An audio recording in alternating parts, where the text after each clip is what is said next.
Blood drips onto the marble floor. A sword trembles in a young man's hand, its steel reflecting the torchlight of a palace chamber. He is not yet 20. Yet in this moment, kings bow, generals hesitate, and the fate of empires waits for his command. His name will echo across centuries, but tonight, he is just a boy haunted by the weight of destiny.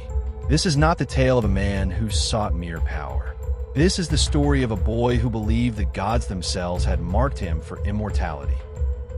Before the world called him great, Alexander was only a boy, standing in the shadow of a man whose footsteps shook the earth. Philip II, the one-eyed king of Macedon, a man carved from war, whose mind was sharper than any spear.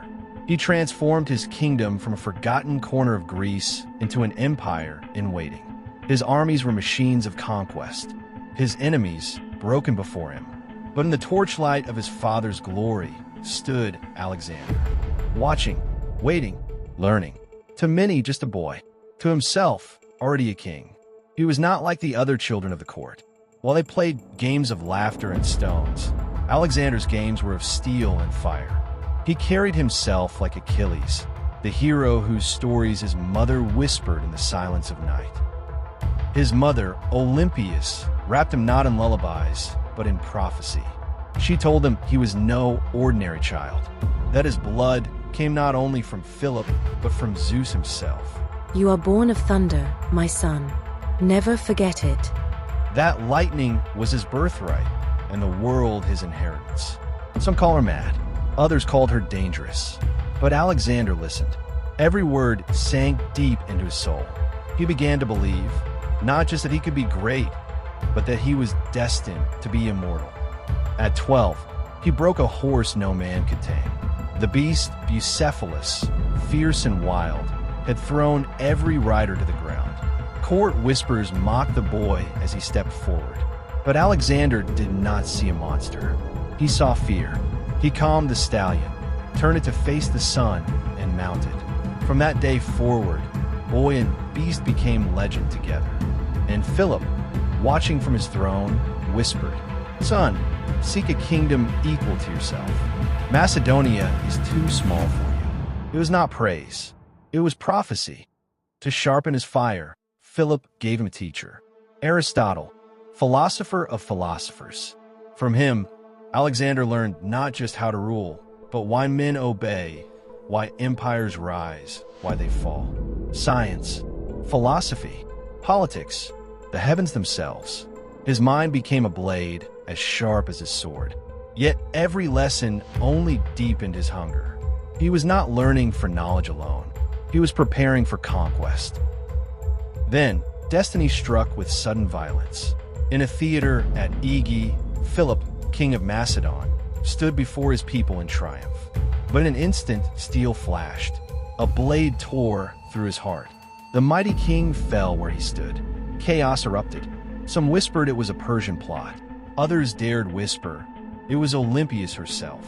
Perhaps even Alexander. Take it, my son. Take everything. We will never know the truth. But what history does not question is this. In the blink of an eye, the boy became king. Alexander was only 20, young, unproven, surrounded by enemies who smelled weakness like blood in the water. Greece revolted. Rivals within Macedon sharpened their knives. Persia laughed at the child king. But Alexander did not hesitate. With ruthless precision, he silenced all who stood against him. Thebes rebelled. Alexander burned it to the ground. A warning written in smoke and ash. This boy is no puppet. This boy is a storm. The boy king now turned east. Across the Aegean lay Persia, a world of wealth, power, and fear. An empire older than memory. Darius III sat upon its throne, secure in his might. He looked upon Alexander as one looks upon a child with a wooden sword. But Alexander did not march with toys. He marched with fire. Granicus, Isu, Gaugamela, three names that thunder through history. At each, Alexander faced armies that dwarfed his own. At each, he fought not with numbers, but with genius. He struck like lightning where the enemy was weakest, his cavalry charging with the force of a hammer-breaking stone. And at each, the boy king emerged not as a pretender, but as destiny itself. Darius fled, abandoning his soldiers, his empire, even his family. Alexander marched into Persepolis, heart of Persia. The palace burned. Some say Alexander lit the fire in drunken rage. Others say it was deliberate, a message that the old world was dead and a new one born in its ashes. But conquest was never enough. Victory did not satisfy, for Alexander was no longer content to be king or even emperor. He sought to be worshipped as a god. In Egypt, priests crowned him son of Ammon. In Babylon, whispers grew that Alexander was no mere mortal, and he began to believe it. His men, exhausted, begged him to stop, but Alexander's hunger drove him deeper, farther, into the deserts of Asia, into the mountains of India. Each step was not for empire, but for eternity. Yet eternity demands sacrifice, and slowly, the gods took their payment. Friends executed in paranoia, companions slaughtered in drunken rage. The boy who once sought honor was becoming a tyrant. Babylon, 32 years old. Alexander, the master of half the known world, drank deeply at a banquet. Fever struck him. Some say poison. Others say exhaustion, divine punishment, or fate itself. For days, he burned alive in his own body, unable to speak, unable to rise. His generals gathered, desperate, terrified, and when they asked, "To whom do you leave your empire?" Alexander whispered with fading breath, "To the strongest." And then, silence. The boy king who set out to conquer the world was gone. His empire fractured.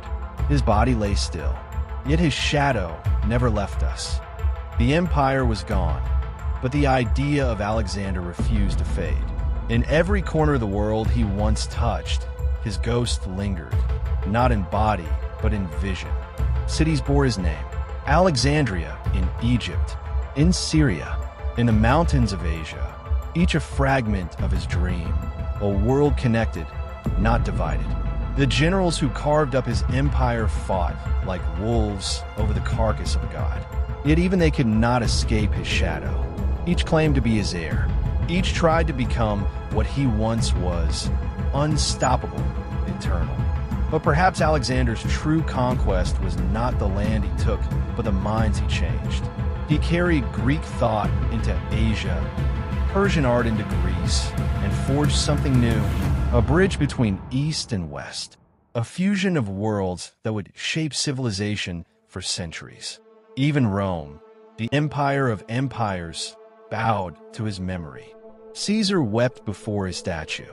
Napoleon studied his every battle. And in every conqueror that came after, you can still hear his echo. The whisper of a young king who once said, "There are no more worlds to conquer." But history knows the truth. There are always new worlds.